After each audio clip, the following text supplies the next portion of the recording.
This channel does not promote any violent, harmful, or illegal activities. All content provided by this channel is meant for an educational purpose only. যদি এমডিএচ kitchen king কিচেনে থাকি তো আমরা যা ইচ্ছে তৈরি করতে পারি। বেগুনের ভর্তা, আলু কপি, ভিন্ডি মশলা, আরো অনেক কিছু।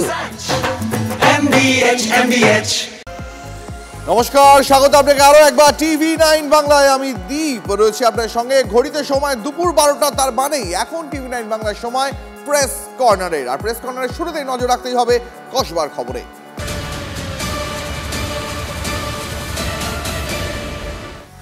এই মুহূর্তের সব থেকে বড় খবর দিয়ে শুরু করবো প্রেস কর্নার। কসবা গণধর্ষণ কাণ্ডে ধৃত বেড়ে এবার 4।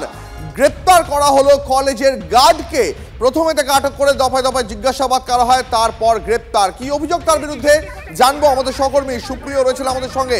সুপ্রিয়, দেখো, ইতিমধ্যেই আমরা যেটা লালবাজার সূত্রে জানতে পারছি যে কসবার যে ল কলেজ, সেই কলেজের যিনি নিরাপত্তা রক্ষী ছিলেন অর্থাৎ পিনাকি ব্যানার্জি, তাকে ইতিমধ্যেই গ্রেপ্তার করেছে তদন্তকারীরা। এবং সেক্ষেত্রে প্রথমে তাকে আটক করে জিজ্ঞাসাবাদ চালানো হয় এবং সেই জিজ্ঞাসাবাদে বেশ কিছু অসঙ্গতি ছিল বা কোথাও গিয়ে তদন্তে তিনি সম্পূর্ণরূপে সহযোগিতা করছিলেন না বা বেশ কিছু বিষয় তিনি এড়িয়ে যাওয়ার চেষ্টা করছিলেন, এমনটাই কিন্তু পুলিশ সূত্রে জানা যাচ্ছে। আর সেই জায়গা থেকেই এই পিনাকি ব্যানার্জি নামের বছর 55 যে নিরাপত্তারক্ষী বা গার্ড, যার ঘরে গত 25 তারিখে কলেজের ইউনিয়ন রুমের ঠিক পাশে থাকা এই গার্ডের রুমেই গার্ডকে তার ঘর থেকে বের করে দেওয়ার পর এই নৃশংস ঘটনা বা এই যে তরুণী বা ছাত্রী তার উপরে যে পাশবিক অত্যাচার চালানো হয়েছিল সেই ঘটনা ঘটেছিল। কিন্তু এখানে যে বিষয়টা সবথেকে তাৎপর্যপূর্ণ, কেন এই নিরাপত্তারক্ষীকে গ্রেপ্তার করা হলো, সেক্ষেত্রে এই যে নির্যাতিতা, তিনি যে অভিযোগ বা লিখিত আকারে যে চিঠি দিয়েছিলেন, সেই চিঠিতে কিন্তু কোথাও গিয়ে স্পষ্টভাবে যেটা উঠে আসছে যে যখন তার সঙ্গে জোর করে তাকে ঘরে নিয়ে যাওয়া হচ্ছে, টেনে হিচড়ে তিনি চিৎকার চেঁচামেচি করছিলেন, কোথাও গিয়ে তিনি কিন্তু বারবার সাহায্যের আর্তনাদ জানিয়েছিলেন। কিন্তু তারপরেও কিন্তু এই যে নিরাপত্তারক্ষী, যার দায়িত্ব থাকে নিরাপত্তা দেওয়ার, তিনি কিন্তু একেবারে তার যে ভূমিকা সেটা কিন্তু যথেষ্ট সন্দেহজনক। এবং তিনি কিন্তু গোটা বিষয়টা ধরে একটা যে অফেন্স বা একটা যে ক্রাইম, ওই নিরাপত্তারক্ষী যখন ভিতরে এই কাণ্ড ঘটছে তখন কি তিনি কোনোভাবে পুলিশের সঙ্গে যোগাযোগ করার চেষ্টাও করেছিলেন? কারণ কলেজ থেকে মাত্র 700 মিটার দূরে থানা। দেখো, এই কারণেই কিন্তু মূলত তাকে গ্রেপ্তার করা হলো যে এত বড় একটা ঘটনা কলেজে ঘটছে, যেটার পুরোটার সাক্ষী কিন্তু তিনি নিজে। অর্থাৎ তার ঘর থেকে তাকে জোর করে বের করে দিয়ে ওই ছাত্রীকে তার ঘরের মধ্যে নিয়ে যাওয়ার পর দরজা বন্ধ করে দিয়ে তার উপরে শারীরিক নির্যাতন চালানো হলো। এই গোটা বিষয়টা সম্পর্কে কিন্তু তিনি অবগত ছিলেন। কিন্তু তিনি অবগত থাকলেও একটা অফেন্স হচ্ছে বা একটা ক্রাইম ঘটছে, কিন্তু সেটা জানার পরেও তিনি কেন কাউকে কোনো রকমভাবে জানালেন না? এবার তিনি জানিয়েছিলেন কি আদৌ, সেই প্রশ্নই কিন্তু সামনে উঠে আসছে। আর এখানেই কিন্তু তার যে বয়ান, সেটা কিন্তু যথেষ্ট সন্দেহজনক বা তদন্তকারীরা তাতে কিন্তু সম্পূর্ণরূপে সন্তুষ্ট নন, এমনটাই কিন্তু আমরা জানতে পারছি।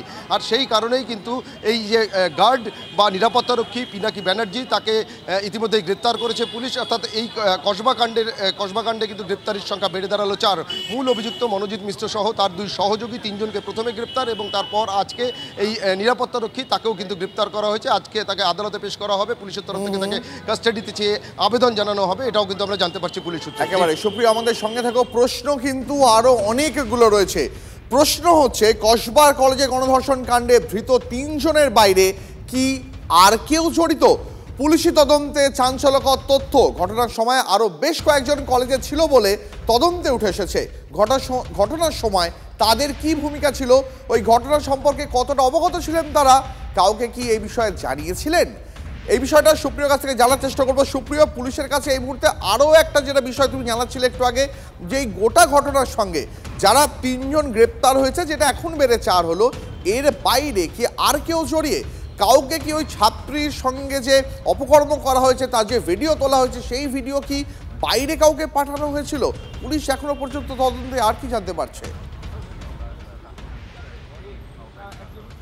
দেখো, তদন্তে কিন্তু এই সমস্ত দিকগুলোই তদন্তকারীরা খতিয়ে দেখছেন। যে এই যে মোবাইলে যে ভিডিও করা হয়েছিল বলে ওই নির্যাতিতা ছাত্রী তিনি তার অভিযোগে উল্লেখ করেছেন, আর সেই বিষয়টাকে মাথায় রেখে 3 অভিযুক্ত তাদেরকে গ্রেপ্তারির পর তাদের মোবাইল ফোন প্রথমে বাজেয়াপ্ত করা হয় এবং সেই মোবাইলগুলো এক্সামিন করে দেখা হচ্ছে। কারণ তারা কিন্তু হুমকিও দিয়েছিলেন যে ওই নির্যাতিতা ছাত্রী তিনি যদি কাউকে এই বিষয়ে জানান বা কোনো অভিযোগ করেন, সেক্ষেত্রে তার এই ভিডিও সেগুলোকে বাইরে ছড়িয়ে দেওয়া হবে বা বাইরে পোস্ট করা হবে।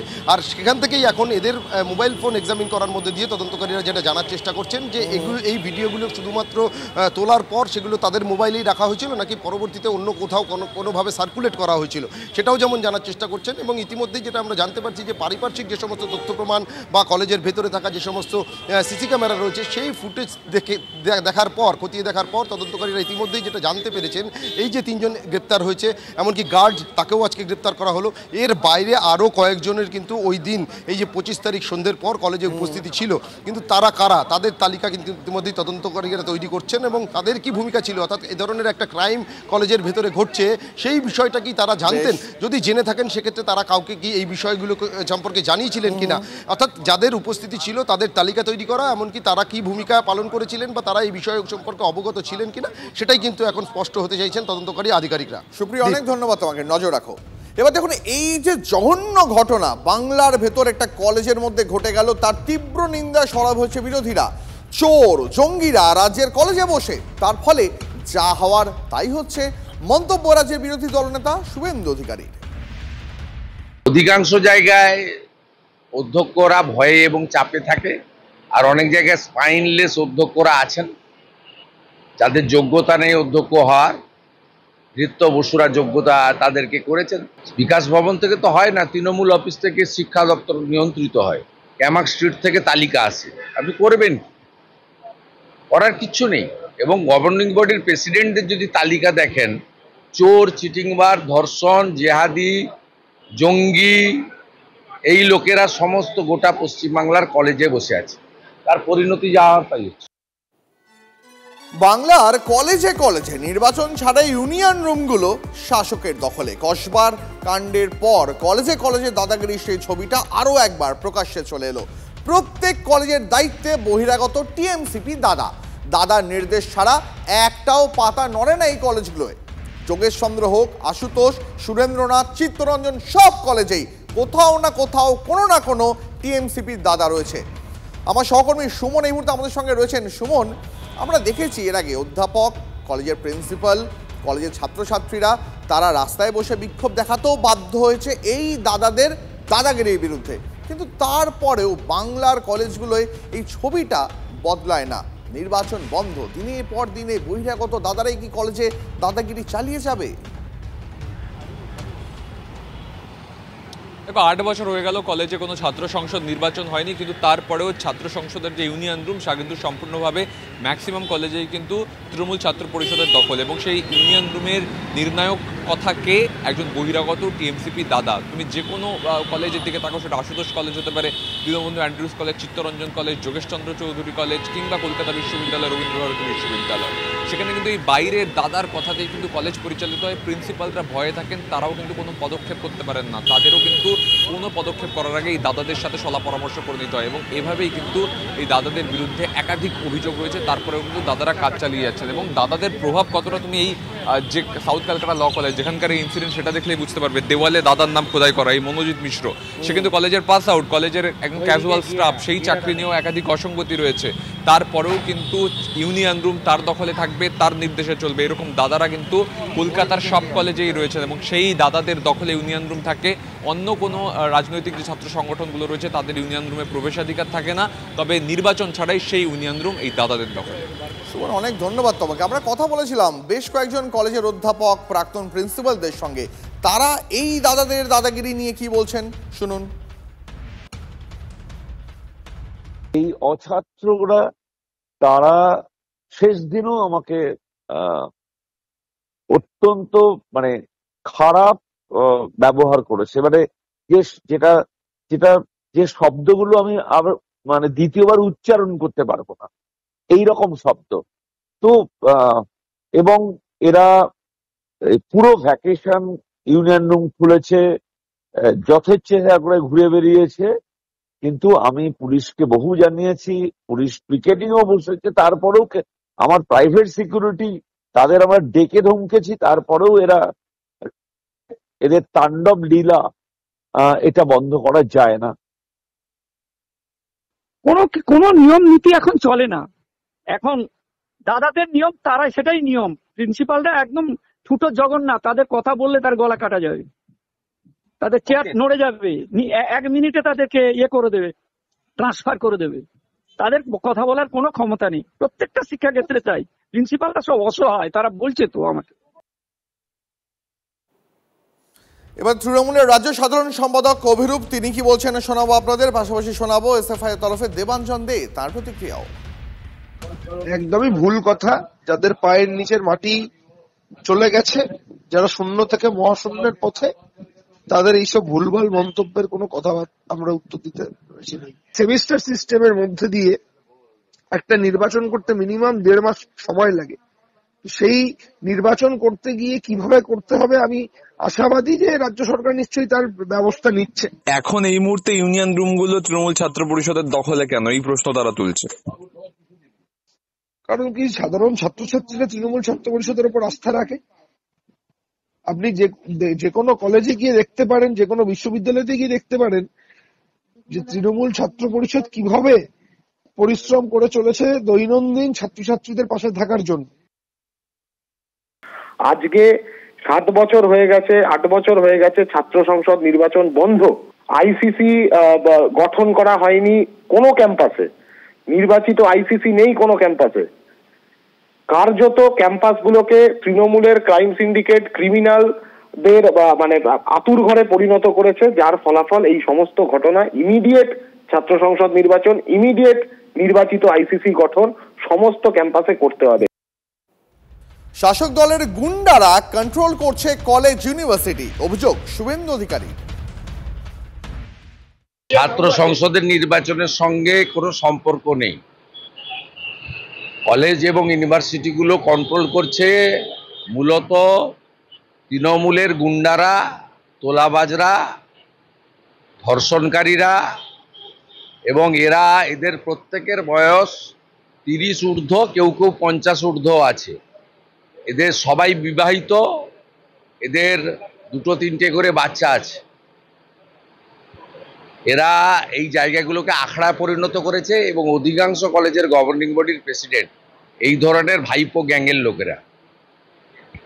অতএব এর সলিউশন একটাই, মমতা ব্যানার্জিকে সরাতে হবে। এর কোনো সলিউশন নেই, এটা ননস্টপ চলছে, চলতেও থাকবে। কলেজে কলেজে টিএমসিপির দাপট, দুর্বৃত্তদের আখড়া হয়ে উঠেছে কটাক্ষ দিলীপ ঘোষের। মানে যারা করেছে এই ঘটনাটা ল কলেজে, তাদের কত দাপট। তারা ভাইস প্রিন্সিপালকে ওখান থেকে পরিচালনা করে, কে চাকরি পাবে, কে ডিউটি পাবে, কে অ্যাডমিশন হবে, এসব তারা ঠিক করে। টিএমসিপির প্রেসিডেন্ট, তার আশীর্বাদ ধন্য, তারা এখনো বলছে আমরা চিনি না। কদিন হয়তো পরে বলবে যে অভিষেক ব্যানার্জিকেও তারা চেনে না। এই যে একটা পার্টি চলছে, দুর্বৃত্তদের আখড়া হয়েছে, এটা ডাকাতদের দল, তার ডাকাত রানী হচ্ছেন মমতা ব্যানার্জি। এমন জায়গায় পৌঁছে গেছে, এখান থেকে ফিরে আসার জায়গা নেই। একটা কলেজের মতো জায়গায়, সেখানে সুরক্ষা কর্মী আছে, কারো কোনো নেই। ওই একটা ছেলে ওখানে সব চালাচ্ছে। রাস্তার থেকে উঠে আসে লোকেরা, তারা আজকে নেতা হয়েছে। আর তাদের যে প্রবৃত্তি সেটা আমরা দেখতে পাচ্ছি, এই পার্টিকে কাজে লাগিয়ে, ক্ষমতাকে কাজে লাগিয়ে এই ধরনের জঘন্য কাজ করছে। একসময় ফেসবুকে ধর্ষকের ফাঁসি চাই লেখা মনোজিৎ এবার গণধর্ষণের অভিযোগে গ্রেপ্তার। 2024 অগস্ট তিলোত্তমা আন্দোলনের পর তোলপাড় পরে গোটা দেশ জুড়ে। তৃণমূল সরকারের ভূমিকা নিয়ে প্রশ্ন ওঠার পর 2024 16 অগস্ট ধর্ষকের ফাঁসি চাই, নাটক নয় বিচার চাই, এই বলে সোচ্চার হয়েছিলেন তৃণমূলের নেতা মনোজিৎ মিশ্র। নিজের ফেসবুক ওয়ালে বড় বড় করে লিখেও ছিলেন সে কথা। এবার সেই টিএমসিপি নেতা মনোজিৎই সাউথ ক্যালকাটা ল কলেজে ছাত্রীকে গণধর্ষণের অভিযোগে গ্রেপ্তার।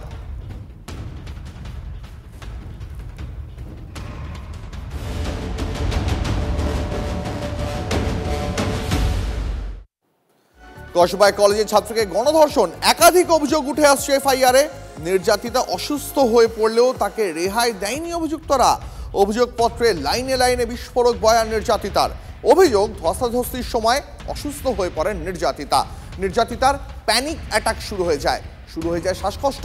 হাসপাতালে নিয়ে যাওয়ার জন্য অনুরোধ করেন নির্যাতিতা, কিন্তু বারবার বলার পরেও কানে তোলেনি তার উপর যারা নির্যাতন চালিয়েছে সেই অত্যাচারীরা। শেষ পর্যন্ত ইনহেলার নিয়ে আসে একজন অভিযুক্ত।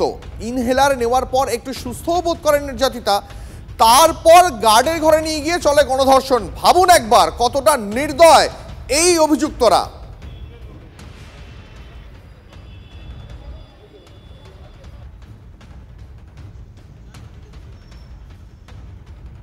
আর একটা আপডেট, কসবার কলেজের নির্যাতিতার সঙ্গে গণধর্ষণের প্রমাণ মিলল। মেডিকেল পরীক্ষায় প্রমাণ মিলেছে। সিএনএমসি সূত্রে খবর, নির্যাতিতার গলায় কামড়, মারধরের দাগ রয়েছে। সারা শরীরে যৌন হেনস্থার চিহ্ন রয়েছে। নির্যাতিতার গোপনাঙ্গেও আঘাতের চিহ্ন রয়েছে। বলপূর্বক ধর্ষণের কথা সিএনএমসি চিকিৎসকদের জানিয়েছেন নির্যাতিতা। একজন ধর্ষণে যুক্ত, বাকি দুজন দাঁড়িয়েছিল, জানিয়েছেন নির্যাতিতা আইনের ছাত্রী।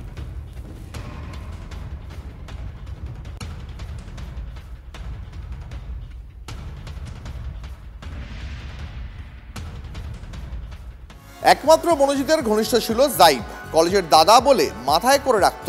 ছেলের মুখে শুধু মনোজিতের স্তুতি শুনতাম, এই কথা জানালেন জাইবের মা। मेरा बेटा कुछ नहीं किया है, वो निर्दोष है। वो एक दिन घर आ जाएगा, 2-3 दिन में इंशाल्लाह जो भी है उसका सब सर्च करेंगे, पता करेंगे उसके बारे में खुद ही, सब ठीक है। वो कुछ नहीं किया है, जब कुछ किया होगा तब कुछ कहेगा ना वो डिस्टर्ब था ना कुछ, आराम से खाना खाया है, सोया भी है, सब कुछ है। वो कुछ भी नहीं बोला, कुछ था ही नहीं। वो वहाँ कैंपस में था, बस उसका यही गलती है, उसको आ जाना चाहिए था या कुछ है। ये जो प्रमित का नाम आ रहा है, प्रमित के बारे में हमको उसके बारे में नहीं पता। ये पता है कि हाँ वो भी था, अब सेकेंड ईयर का है कि थर्ड ईयर का है कि फर्स्ट ईयर का, हमको तब भी नहीं मालूम। प्रमित भी था कि उसे बातचीत था, करता था, बताता था, सभी से वो बातचीत उसका था। मनोजित के बारे में कुछ हाँ बोलता था, अच्छा है, फ्रेंडली है, मतलब और यही सब चीज़ है कि खुश मिजाज बातचीत है। हाँ मनोजित दा बोलता था, दादा बोलता था। कोई ऐसा कभी रिकॉर्ड नहीं, ना कुछ ऐसा कभी किसी से। वो तो बोल के बहुत शाही, वो लड़कियों से ज़्यादा बातचीत भी नहीं करता है, कुछ भी नहीं करता। हाँ अभी दीदी है, दादी, तो दीदी से चलो दीदी है, बहन है, मतलब उस तरह बातचीत है, ठीक है। बाकी उसका तो और हमको नहीं मालूम है कि वो किसी और लड़कियों से ऐसे मतलब बातचीत या कुछ हो उसका। MDH চানা মশলা, এখন ছোলা হোক বা বরবটি দানা, সাদা চানা হোক বা কালো, সব রান্নাই হবে অসাধারণ।